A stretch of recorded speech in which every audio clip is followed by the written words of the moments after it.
It's Jeremiah with Jeremiah's Truck Channel. Just wanted to show you a couple of accessories that I put on my own truck and talk about them just a little bit, including a short test on some super springs that I also put on. But starting with this Smittybilt Winch. This is the 15.5 X2O, 15,500 pound X2O. Comes with a wireless remote. You can either plug it in or turn on the Wi-Fi wireless switch there and run it independently from it. Actually is very accurate. I mean, you hit the button, it comes out, you can let off, it stops immediately. There's not really a delay at all, maybe a half a second delay, and it's hardly anything. You can actually compensate for that little tiny delay just by letting off a little early when you know you want to stop it. It's very easy. Comes with 1/2-inch cable. I believe it's like close to 100 feet, maybe more, right around that. Huge hook. I mean, in comparison to my hand, I mean, you can see that this hook is giant. It's much bigger than the hooks that come on the Warns. You know, it's closed up, so it doesn't come off. This actually shows you the size of the cable that it comes with on there, 1/2-inch. The roller fairlead is ginormous. Just the whole winch is just a massive winch. It's pretty heavy. I mean, if you didn't want to add so much weight on the front of your truck, you probably would want to go with the synthetic 12,000 pound. Probably shed about 40 pounds, maybe 50 pounds. But no, the winch works great. Looks great. Everybody compliments it. Heavy duty cable. It's reasonably priced, so check it out. 4-Wheel Parts and Accessories is where I got mine. You can pretty much go anywhere online. I think they're about the same price everywhere you go, but I do highly recommend the Smittybilt Winch, an alternative to spending thousands of dollars, a couple thousand on a Warn winch. Then I went with the Pro Comp wheels. Been great wheels. I got the Bilstein dual reservoirs. Very nice ride. It never gets jouncy. I do like those. I went with the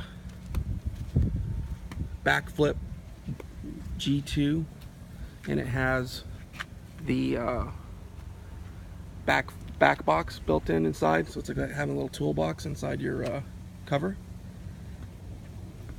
With the Bmw Drop Hitch. It's an awesome hitch. It has all 3 ball sizes. You just turn it around, you can adjust it up and down. It's ready to rock. That's a great hitch. It's powder coated so it doesn't rust. I highly recommend that over the aluminum ones that start to look like crap. Now, to be the star of the show here is going to be the super spring overload springs. And I just want to show you what these look like. This is installed on an F-250 2016, and this is what this overload spring looks like. So depending on what hole you go through is how much lift you can actually get out of this. I went through the lowest setting, so it only really provided about 1/4 to 1/2-inch lift. It did lift it a little bit. There's definitely you could tell a difference in the height. You know, minute, but if I would have went to all the way to the top hole, it probably would have lifted it a full inch or more.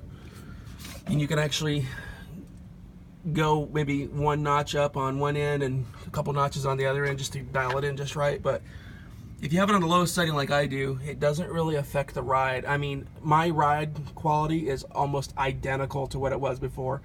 In fact, it just feels like just about the same ride quality, but if anything, it feels a lot more stable on corners, and it really does not squat at all anymore. My boat has a lot of tongue weight. I think it's just because the axles are so far back the way they designed it. This is a 23.5 foot Sea-Doo Challenger 230 SE. Has 2 engines in it, and it's not a light boat, but it's not a heavy boat. I mean, it's kind of in between, but the tongue weight is just a lot. It really squats the crap out of every half ton I've ever pulled with it. And even this truck, I mean, before the overloads, it really would squat it down a good 2 inches. I mean, it's just a ton of tongue weight. So I'm going to show you guys, I'm going to do a measurement and show you what it looks like now and what it looks like with the trailer on it. So this will be a part 1 video, and then I'll make a part 2 to show you the outcome. So there's the look and the rake of my truck now with no weight on it. I'm gonna go measure it Measure it from the lip of the wheel to the top of the wheel well.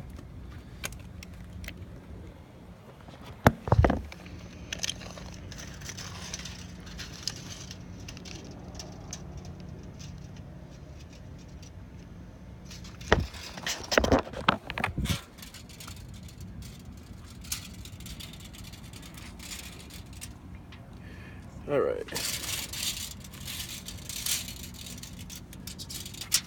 Go right to the center of the wheel. If I can get my tape to cooperate here. Looks like